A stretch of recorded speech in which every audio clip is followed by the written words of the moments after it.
is now. Okay, para maintindihan lahat.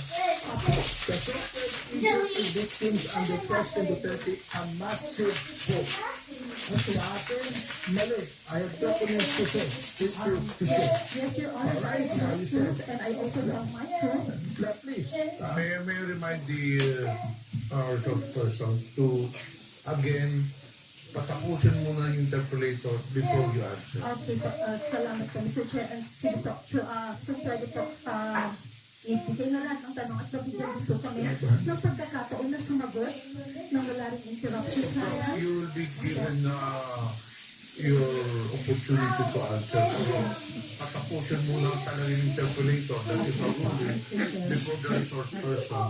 Huwag po tayo magsapawan. Mr. Chair. Maraming salamat po. Okay, Mr. Chairman. Pagturugan na kami di manday tao eh. The Ginger. propagandist.